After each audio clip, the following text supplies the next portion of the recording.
Market participants will be focused on the 1487 level in the S&P going into trade on Thursday as European, Asian shares and U.S. index futures fall ahead of another busy day on the earnings calendar. Key earnings include Microsoft, Starbucks, Lockheed Martin, and Raytheon.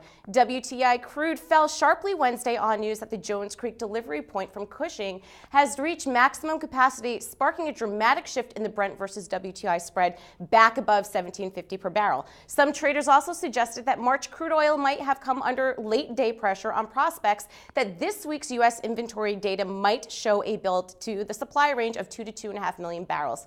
Economic data on tap includes jobless claims, leading indicators, natural gas and crude inventories, and the Kansas City manufacturing report. In corporate news, tech and consumer giant Apple reported after the close on Wednesday, breaking through key levels to the downside as traders did not digest their earnings report well. Since peaking on September 21st, the company lost under $250 billion in market cap.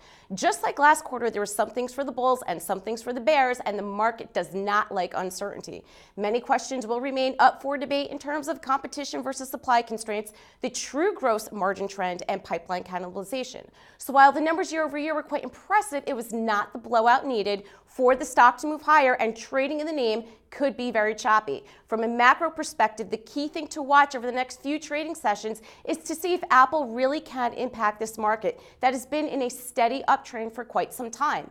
Shares of Netflix were on the tear after hours on Q4 performance that demonstrated its success in broadening the appeal of its internet video service amid stiffer competition. CEO Reed Hastings has met widespread skepticism because the company has been spending heavily to license more compelling movies and TV shows in hopes of warding off intensifying competitive threats. Companies such as Amazon and Coinstar's Redbox have been expanding into streaming video to internet-connected devices to compete with Netflix.